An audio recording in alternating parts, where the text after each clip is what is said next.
Bonjour à toutes et à tous. Je suis très heureux de vous accueillir aujourd'hui pour ce keynote de M. Jacques Attali sur le thème de l'économie de la vie. Ce webinaire ouvre un cycle de webinaires que nous vous proposerons régulièrement avec des personnalités marquantes tout au long de l'année 2021. Cher M. Attali, bonjour. M. Attali, vous êtes professeur d'économie dans de nombreuses universités françaises. Vous avez été le conseiller spécial du président François Mitterrand pendant 10 ans. Vous avez fondé 4 institutions internationales, Action contre la faim, Eureka, BERD et Positive Planet. Positive Planet travaille à la transformation de l'économie mondiale en faveur des générations futures. Vous avez écrit plus de 80 livres, vendus à 10 millions d'exemplaires et traduits en 22 langues. Vous êtes éditorialiste au magazine Les Échos et vous dirigez des orchestres dans le monde entier. Vos principaux domaines de recherche et d'écriture sont les différentes dimensions du futur: technologique, économie, idéologie, géopolitique et valeurs. Aussi, si vous le permettez, je vais faire une courte présentation de WICID. Ensuite, je vous proposerai de vous laisser la parole.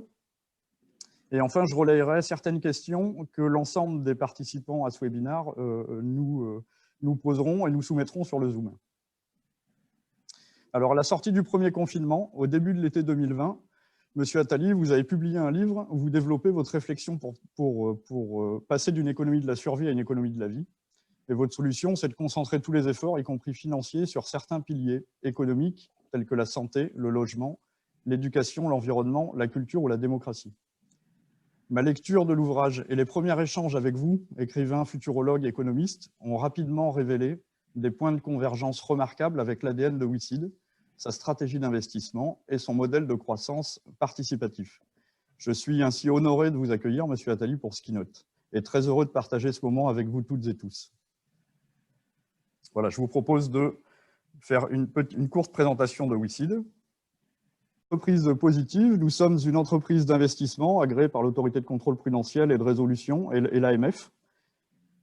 Nous organisons une véritable place de marché de l'investissement alternatif au cœur de l'économie de la vie.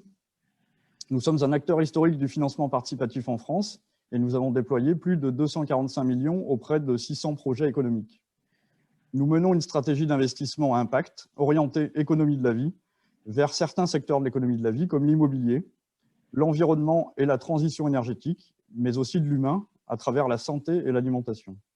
Nous constituons des portefeuilles d'investissement diversifiés, de participation en capital et dette, avec l'objectif de les conserver jusqu'à leur échéance. Notre raison d'être, c'est de faciliter l'accès à l'investissement, visant à la fois la rentabilité financière et la création de valeur sociétale. Nous sommes une petite organisation de 37 collaborateurs, avec une diversité homme-femme quasiment paritaire et une vraie culture de l'engagement au service de l'intérêt général. Nous réunissons une communauté de 150 000 membres investisseurs, dont 18% de femmes, que sont des cadres, des professions libérales, entrepreneurs, étudiants, retraités, mais aussi employés et agriculteurs. Nous menons une stratégie à impact autour de 3 secteurs clés: l'immobilier, la transition énergétique et la santé. Nous avons financé jusqu'alors la réhabilitation ou la construction de près de 10 000 logements. Dans le secteur de l'environnement, nous avons participé à l'installation de plus de 120 MW de puissance installée. Nous avons déjà créé 300 emplois et préservé plus de 200 hectares de nature. Mais nous participons aussi à la préservation de la biodiversité marine. Sur le secteur de la santé, nous accompagnons des technologies et savoir-faire pour que les professionnels de santé préservent des vies. Voici quelques illustrations de projets financés dans le domaine de l'immobilier, à l'intersection entre la transition énergétique et l'immobilier, donc des ensembles immobiliers bas carbone pour du logement en structure bois. Nous avons financé une société Poietis qui vise à répondre aux enjeux de la médecine personnalisée et de la réduction de l'expérimentation animale. Nous avons financé Écocéan, qui préserve les écosystèmes marins, notamment auprès des infrastructures aéroportuaires et portuaires. Nous avons financé des robots agricoles dans le but de diminuer la pénibilité du travail et l'impact sur l'environnement. Mais aussi, par exemple, Dracula Technologies, qui travaille sur des filtres photovoltaïques pour favoriser l'autonomie des énergies des objets connectés. Et je crois que sur cet investissement, Monsieur Attali, vous êtes également actionnaire personne physique, me semble-t-il.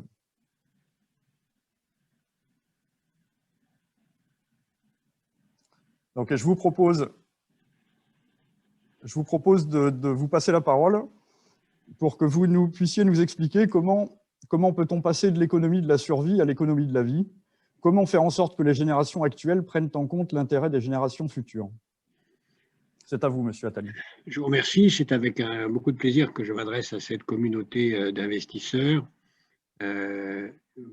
Félicitations pour le travail que vous avez accompli et j'espère que vous verrez les fruits de votre travail, de votre recherche, de votre analyse et votre implication. Je voudrais vous inciter à considérer que votre travail ne consiste pas seulement à regarder, comme vous le faites si bien, des projets d'investir, mais à vous inscrire dans un projet de société complet qui est nécessaire aujourd'hui pour que nos pays, notre pays en particulier la France, puisse tirer le meilleur parti d'une situation très difficile qui, si on échoue, conduira le pays au déclin le plus rapide, le plus catastrophique, avec des conséquences cauchemardesques. Nous avons besoin pour cela, à la fois individuellement et collectivement, de prendre conscience qu'il faut faire naître, faire fleurir, faire se développer des entreprises dans un certain nombre de secteurs qui sont aujourd'hui délaissés, qui ont des besoins et qui sont des marchés extrêmement prometteurs à moyen terme, qui sont les secteurs que j'appelle ceux de l'économie de la vie. On a jusqu'ici trop souvent investi dans des secteurs sans se préoccuper de leur impact social, de leur impact écologique, de leur impact en termes de démocratie ou de droits de l'homme, alors que à partir de maintenant et de plus en plus, la demande sera très grande dans ces secteurs.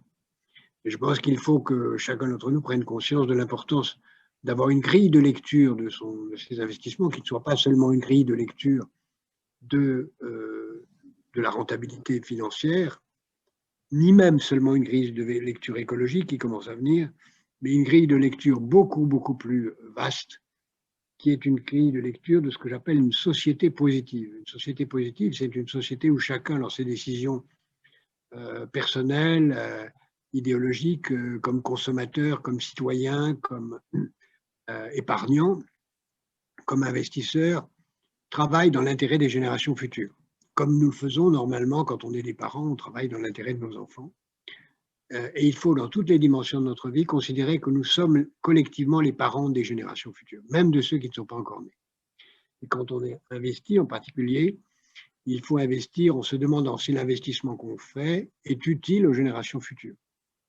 Non seulement à nos enfants qui pourront tirer des bénéfices de l'investissement matériel que nous aurons fait, mais de tous ceux qui, salariés, consommateurs, fournisseurs, voisins, utilisateurs, pourront trouver des avantages ou des inconvénients aux projets que nous soutenons.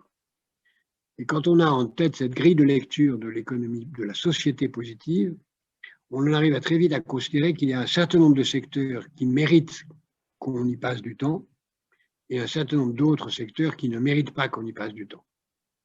Les secteurs qui méritent qu'on y passe du temps sont les secteurs que j'appelle de l'économie de la vie, qui sont à la fois des secteurs rentables, mais aussi des secteurs positifs aux 4 dimensions de la positivité, c'est-à-dire utiles aux générations futures d'un point de vue économique, d'un point de vue écologique, d'un point de vue social et d'un point de vue démocratique. D'un point de vue économique parce qu'ils sont rentables, d'un point de vue écologique parce qu'ils sont utiles à l'amélioration de l'environnement, du climat, de la gestion des déchets, de toutes les autres dimensions de l'environnement. Du point de vue social parce qu'ils favorisent l'égalité sociale de l'ensemble de nos concitoyens. Et du point de vue démocratique parce qu'ils aident à l'égalité des sexes, à la promotion des minorités, à la lutte contre la corruption, à la promotion de la démocratie, à l'installation d'une société de sûreté, de transparence et de liberté. Quand on regarde cela, on s'aperçoit qu'il y a un certain nombre de secteurs qui méritent qu'on s'y concentre parce qu'ils remplissent ces conditions si on veut bien regarder des investissements d'une façon sérieuse. Ce sont les secteurs d'économie de la vie qui sont les suivants dans une liste non exhaustive. D'abord, évidemment, la santé, tout ce qui va avec, l'hygiène, le sport, l'éducation, la recherche, l'agriculture, l'alimentation, à condition que l'hygiène et l'alimentation soient elles-mêmes saines, ce qui n'est pas toujours le cas, la distribution, la sécurité, la culture, l'eau, la gestion des déchets, la gestion et la production de logements durables et socialement abordables, la promotion et le développement des énergies renouvelables et des économies d'énergie de toute nature, le développement des moyens de la sécurité, du financement des investissements dont vous faites partie, de l'assurance, qui est absolument vitale, et l'ensemble des moyens de la sécurité, en particulier la défense et la police, et les outils de la démocratie, c'est-à-dire la justice et les moyens de la liberté et de la presse, et l'ensemble des médias. Voilà les secteurs de l'économie de la vie dans lesquels je pense qu'on doit concentrer nos investissements. Qui n'y est pas? N'y est pas les industries fossiles, de l'énergie fossile, le plastique, la chimie, le textile, une grande partie du tourisme, on pourra en revenir, mais le tourisme d'hospitalité y est, mais le tourisme de pillage de la nature n'y est pas. N'y est pas non plus une grande partie de l'industrie automobile lorsqu'elle est du gaspillage, une grande partie de l'industrie de la mode lorsqu'elle est du gaspillage, et un certain nombre de secteurs dont l'aéronautique, bien sûr, fait malheureusement partie. Il faut donc, pour ces secteurs, penser à une réorientation, et ces entreprises sont parfaitement capables de faire autre chose. Nous sommes nombreux à penser que ces secteurs de l'économie de la vie sont capables de représenter, non pas comme aujourd'hui 40 à 50% du PIB, mais 80% du PIB, d'être très porteurs de croissance. Je n'ai pas cité le digital, que j'ai oublié sans doute dans ma liste, mais qui est absolument fondamental dans toutes ces dimensions, allant du numérique de base à l'intelligence artificielle et à tous ces développements qui sont évidemment fondamentaux, et certaines autres parties de la recherche qui sont en train de déboucher sur des activités fondamentales dans ces secteurs comme les neurosciences ou le biomimétisme. On va avoir fait un tour à peu près complet des secteurs nécessaires. Voilà ce que je plaide aujourd'hui, ce que nous plaidons dans le cadre de la fondation que je préside, ce que j'essaie de faire en tant que modeste investisseur dans des startups, que j'ai constaté une fois à vos côtés, et qui permet d'essayer d'être cohérent avec l'action que je mène aussi par ailleurs pour porter ces idées par mes écrits, mais aussi par l'action que nous menons par la fondation que je préside et pour faire en sorte que ces idées soient entendues par les grands dirigeants du monde, comme nous l'avons fait récemment en développant ces idées auprès des dirigeants du G20, et comme nous essaierons de continuer à le faire d'une façon plus large. Je serais très heureux que WISID considère que le critère de l'économie de la vie est son critère ou un de ses critères de décision d'investir. Je pense qu'il y a de la place pour un fonds d'investissement dans l'économie de la vie, même plusieurs, et je serais très heureux que nous puissions trouver des façons de travailler ensemble dans ces différents domaines. Super, super. Merci beaucoup, monsieur Attali. Merci beaucoup pour vos mots, le positionnement très précis et des perspectives qui sont intéressantes. Je vous propose de venir sur des questions que notre audience aurait, et je vais démarrer de mon côté. Vous avez évoqué effectivement le fait d'avoir présenté le 26 novembre, hein, c'est ça, dernier, plusieurs recommandations à destination des pays membres du G20 pour sortir de la crise par l'économie positive. Comment ces recommandations ont-elles été reçues et quelles sont les étapes à venir selon vous?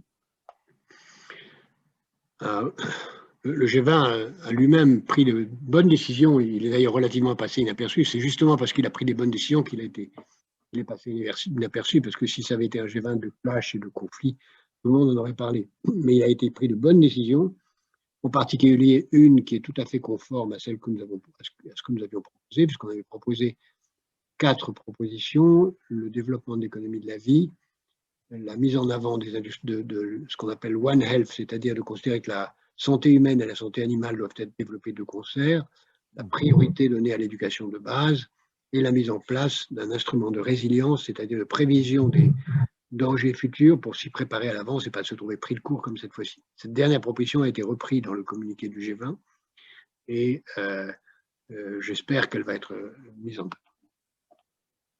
Super, super. Vous avez évoqué l'éducation des jeunes générations. Alors, parmi les auditeurs, certains ont noté effectivement que les jeunes élèves français sont classés parmi les derniers d'Europe et de l'OCDE en maths et sciences, selon la dernière enquête du TIMSS. Pourquoi, selon vous, en sommes-nous là? Et comment faire pour ne pas sacrifier les prochaines générations? J'ai en effet écrit un article pour sonner l'alarme. Il est fondamental de sortir de cette catastrophe. Mais pour en sortir, il faut une action de longue durée. Une action de longue durée qui suppose de la part du gouvernement justement de penser aux générations futures et de ne pas attendre de récompenses immédiates. Si on agit aujourd'hui avec exigence pour que les jeunes de classe de primaire soient moins mauvais en mathématiques, ça existe une exigence des professeurs, une capacité à résister à l'indulgence parfois coupable des parents. Ça exige une très bonne formation des maîtres, toutes choses qui sont difficiles et qui ne seront visibles que dans 20 ans.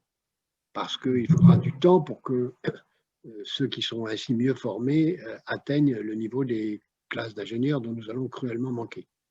Mais il y a ce que j'appelle une conspiration de la médiocrité qui est la pire des choses. Vous n'investissez pas dans des entreprises médiocres.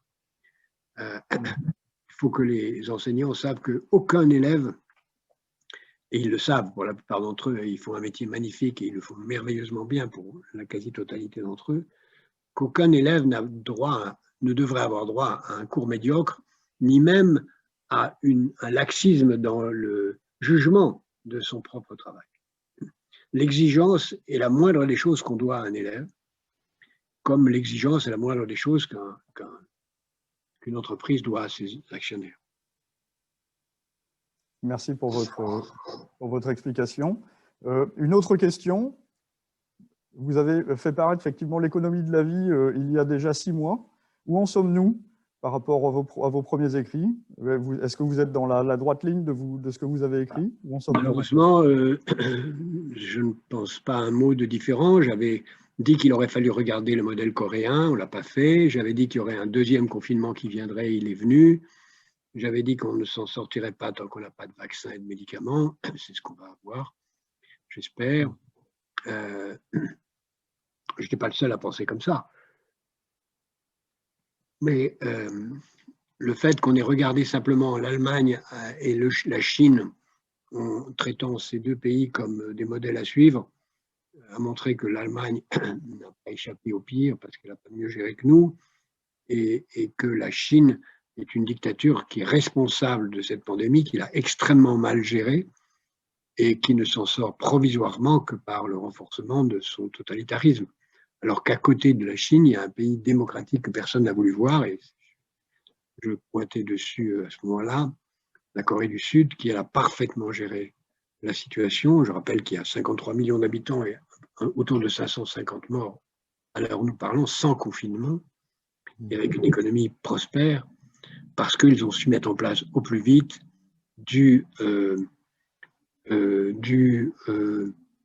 les masques, des tests et l'isolement de l'ensemble des cas contacts, chose que nous sommes incapables de faire encore au jour où nous parlons.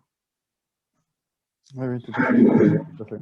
Alors, ça m'amène à rebondir sur une question plus géopolitique. Alors, je me permets de reprendre votre ouvrage. J'avais noté une question. Alors, je vous cite, effectivement, aujourd'hui, beaucoup pensent que cette crise conduira à la fin de la suprématie des États-Unis et à leur remplacement par la Chine comme nation dominante. Et vous ne croyez pas effectivement à cette évolution. Pouvez-vous nous l'expliquer? On peut se tromper, je peux me tromper comme tout le monde, mais je crois que les États-Unis sont une superpuissance en déclin, c'est clair. Je crois que la Chine est en train de monter comme une puissance, c'est clair, mais que la Chine est encore très loin d'une puissance domestique forte. Le niveau de vie des Chinois est encore le 5e ou le 6e du niveau de vie des Européens. Le niveau de vie, l'armée chinoise, qui elle est puissante, et le sera de plus en plus, reste encore loin de l'armée américaine. Et surtout, je pense que la Chine n'a pas envie de devenir une superpuissance au sens occidental du mot, c'est-à-dire une puissance qui impose son modèle de développement au reste du monde. Ce n'est pas dans sa tradition, ce n'est pas dans sa culture. Et la Chine a énormément de problèmes intérieurs à régler depuis longtemps, des problèmes agricoles, des problèmes d'eau, des problèmes de vieillissement, des problèmes d'insuffisance du système de retraite, des problèmes de dette publique et privée. Elle a besoin d'une sécurité d'approvisionnement, c'est sûr, mais pas d'une domination mondiale. Je peux me tromper, mais je ne pense pas que la Chine va le rechercher. Elle va être une superpuissance. Et nous avons, nous Européens, les moyens de le devenir. Il ne faut pas négliger la Chine, comme on l'avait trop longtemps négligé le Japon, croire que les Chinois sont incapables de produire des voitures ou des ordinateurs. Ils vont exporter des ordinateurs, des voitures, comme ils exportent aujourd'hui des matériels de télécommunication. Ils vont devenir des concurrents très puissants et ravageurs des Américains à l'échelle mondiale. Ça va être une très grande puissance économique, mais je ne crois pas pour autant que l'armée chinoise a envie de s'installer partout à travers le monde, comme l'a fait l'armée anglaise, puis l'armée américaine. Très bien. Alors, ça me permet d'aborder effectivement une autre notion. Cette crise, en fait, a priori, elle semble accélérer la prise de pouvoir des grandes entreprises du numérique, les GAFAM. Comment l'Europe doit-elle agir? Et il me semble qu'aujourd'hui, la Commission européenne présente des propositions pour contrôler les contenus mis en ligne ainsi que les pratiques anticoncurrentielles des GAFA. L'Europe, selon vous, a-t-elle les moyens pour maîtriser la prise de pouvoir de ces grandes entreprises du numérique? C'est en partie le sujet du dernier chapitre d'un livre que je publie en janvier sur l'histoire des médias et des réseaux sociaux depuis l'Antiquité jusqu'à demain. Non, aujourd'hui, à l'heure où nous parlons, l'Europe ne s'est absolument pas dotée des moyens suffisants pour suivre cela. D'abord parce que les principales décisions doivent être prises aux États-Unis et en Chine. C'est aux États-Unis qu'on peut décider du démantèlement de ces grandes structures, c'est en Chine qu'on peut le décider. En Europe, on ne peut décider que des mesures défensives à leur égard et surtout se doter de ce qu'on n'a pas fait, des moyens de créer des concurrents européens.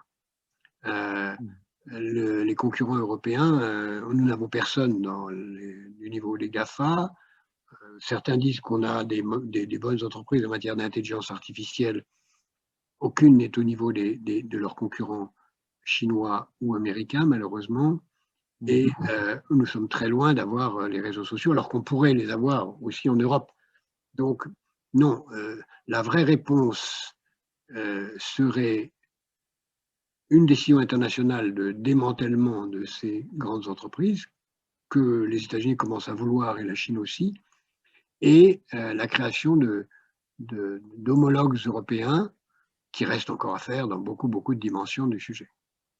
Alors, la mise en place de moyens de contrôle qui permettraient d'éliminer progressivement les fausses nouvelles, la diffamation, oui, c'est bien, mais encore faut-il que ça ne soit pas seulement une règle de droit, mais qu'on ait les moyens de le rendre effectif. Très bien, très bien. Un autre sujet d'actualité qui est paru ce matin, effectivement, le projet de loi d'inscription de l'urgence climatique, notamment dans la Constitution, a dû être transmise au Conseil d'État aujourd'hui. Que pensez-vous de ce projet de loi? Moi, je défends depuis très longtemps l'idée de mettre dans la Constitution le principe suivant: tout acte contraire à l'intérêt des générations futures est inconstitutionnel. Je ne vois pas pourquoi on privilégie le climat sur les autres dimensions de l'avenir. C'est très important le climat, c'est même majeur, mais ce n'est pas la seule dimension de l'avenir.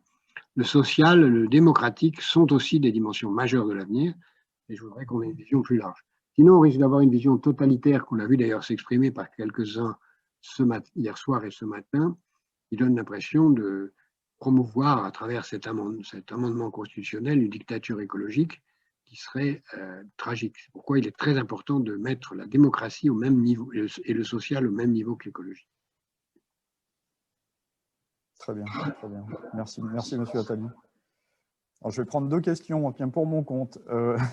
La création d'un label économie de la vie, comme vous l'évoquiez tout à l'heure, un fonds d'investissement économie de la vie, ça vous semble pertinent? Vous seriez OK pour que nous avancions sur cette thématique? Idéalement, je pense qu'il faudrait que tous les fonds d'investissement soient dans l'économie de la vie et seulement. On voit d'ailleurs des fonds qui commencent à dire qu'ils ne vont pas investir dans les entreprises pétrolières, dans les entreprises de tabac, dans les entreprises d'armement, même si l'armement, pour moi, fait partie des moyens de la démocratie dans certains cas, donc il faut être plus nuancé, de protection de la démocratie. Donc, idéalement, pour moi, tous les fonds devraient être des fonds d'économie de la vie. Alors, qu'il y en ait certains qui le soient davantage, c'est bien, mais ils ne seront, pour moi, que l'avant-garde de ce que devrait être général.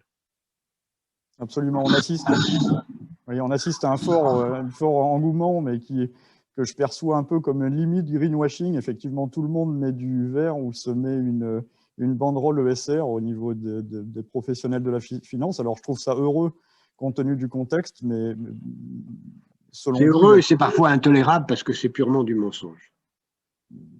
Ça peut être constaté, effectivement. Cher monsieur Attali, vous êtes un futurologue économiste. Je serais intéressé pour que nous réfléchissions ensemble à une note de conjoncture sur les thématiques de l'économie de la vie. Seriez-vous partant pour que nous échangions à ce propos? On peut échanger, mais dans la mesure où nous-mêmes nous la faisons déjà, je serais ravi de vous envoyer celle qu'on fait. C'est parfait. C'est parfait. Donc écoutez, cher monsieur Attali, je vous suis reconnaissant d'avoir partagé avec vous ce moment. Je vous remercie. Il est important de marteler la nécessité de réorienter l'ensemble des moyens à disposition en faveur de l'économie de la vie. Et je serais ravi d'avoir des projets communs avec vous. Écoutez, super. WICIT s'inscrit durablement dans cette trajectoire comme un outil au service des générations futures. Donc, avant de conclure, je vous propose à toutes et tous qui nous suivez effectivement un WooClap pour recueillir en un mot ce que vous avez pensé de ce webinaire. Donc, je vous propose de vous munir de votre portable et de scanner le QR code qui s'affiche à l'écran. Et vous pourrez effectivement mentionner le mot qui correspond le plus à ce que vous avez pensé de ce webinaire. Monsieur Attali, je vous propose de conclure. Eh bien, je conclue en disant que je serais ravi de continuer à converser avec vous, soit individuellement, soit collectivement, et de créer les passerelles pour des projets communs sur ces différents domaines. À bientôt. Okay, parfait. À très bientôt. Je vous souhaite d'excellentes fêtes de fin d'année. Merci à tous et à toutes pour votre participation. Merci à tous. Merci, monsieur Attali, d'avoir accepté notre invitation. Merci à tous. Voilà. Je vous souhaite une excellente fin de journée, d'excellentes fêtes de fin d'année malgré le contexte. Au revoir à tous.